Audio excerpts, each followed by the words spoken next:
यानी कि अगर 1 घंटा आपने यूज किया है उसके बाद आपको 1 घंटे का ब्रेक करना है। ईएनटी मतलब ईयर, नोज एंड थ्रोट, मतलब अपना कान, नाक और गला। बहुत सारे लोगों को कंफ्यूजन होता Yes. है कि आई के स्पेशलिस्ट ईएनटी Okay. यानी।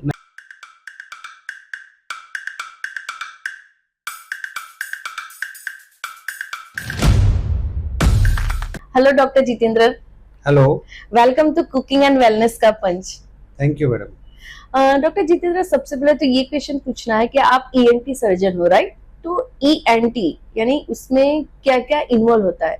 ईएनटी मतलब ईयर, नोज एंड थ्रोट, मतलब अपना कान, नाक और गला। ओके। कान, नाक और गले से संबंधित जो भी प्रॉब्लम्स है उसके हम लोग स्पेशलिस्ट हैं एज एन ईएनटी सर्जन। तो आई स्पेशलिस्ट नहीं है, राइट? नहीं, eye is ophthalmology, it is not ear. E से आई नहीं, okay. It is an ear. बहुत सारे लोगों को कंफ्यूजन होता Yes. है कि आई के स्पेशलिस्ट ईएनटी यानी। नहीं, ईएनटी हमारा सिर्फ कान, नाक और गले को ही हम केटर करते हैं। ओके। तो आप ईएनटी सर्जन हो सर। तो बेसिकली आजकल आप जिसको भी देखो, छोटे बच्चों से लेके एडल्ट से लेके सीनियर सिटीजन से लेके सबके कान में ईयरफोन होता है, राइट? तो ईयरफोन ईयर में नुकसान करता है? हाँ जी। सबसे पहले तो मैं आपको बताना चाहूंगा कि हमारा जो कान है वो ऐसे बनाया गया है कि वो सारे आवाजों को पकड़ के डायरेक्ट हमारे पर्दे की तरफ डाइवर्ट करता है। ओके। तो वैसे भी कुदरती रूप में, नेचुरल रूप से भी हमारे हियरिंग इज वेरी बेटर, लेकिन हम लोग ईयरफोन से प्राइवेसी के लिए यूज करते हैं कि दूसरों को ना सुनाई दे। यस। उसके लिए प्रॉब्लम क्या होता है कि जब आप ईयरफोन को पूरा प्लग इन करते हो तो एयर टाइट हो जाता है।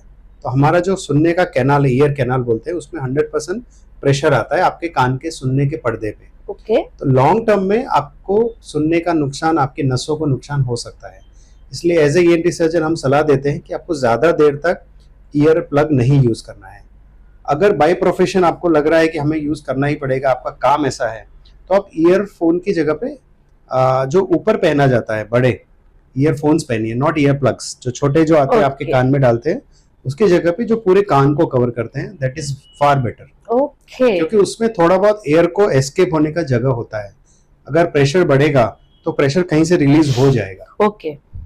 तो यानी कि ईयर प्लग जो है उसको यूज करने से डेफनेस आने की पॉसिबिलिटीज हो सकती है, राइट? हाँ, it is a very slow process. मतलब लोग बोलेंगे कि ऐसे कैसे हो जाएगा, लेकिन वो अगले 2-5 साल 10 साल बाद आपको उसका असर दिखेगा। तो it is a gradual process. इसलिए वो पेशेंट्स तुरंत एक्सेप्ट नहीं करते कि नहीं, हमें तो ऐसा कुछ नुकसान नहीं लग रहा है। लेकिन हमने आजकल देखे हैं पेशेंट जो पिछले 2-5 साल से यूज कर रहे हैं और अब उन्हें काफी प्रॉब्लम्स फेस करनी पड़ रही है।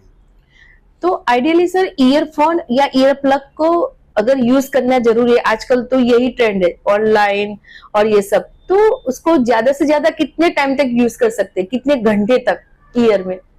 वैसे कोई टाइम लिमिट का तो नहीं पता है, लेकिन आप एटलीस्ट आधा 1 घंटा अगर पहनते हैं तो उतना ही टाइम आपको उससे बचना भी है।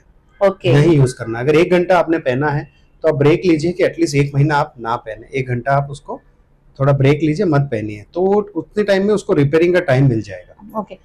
यानी कि अगर 1 घंटा आपने यूज किया है उसके बाद आपको 1 घंटे का ब्रेक करना है। हाँ, आपको अगर ईयरफोन फिर हो सके तो अवॉइड करना है। अगर आपको कंटिन्यूस 2 घंटा पहनना पड़ रहा है आपके प्रोफेशन की वजह से, तो एटलीस्ट 1 घंटा 1.5 घंटा बीच में गैप लीजिए, ताकि वो आप मत पहनिए।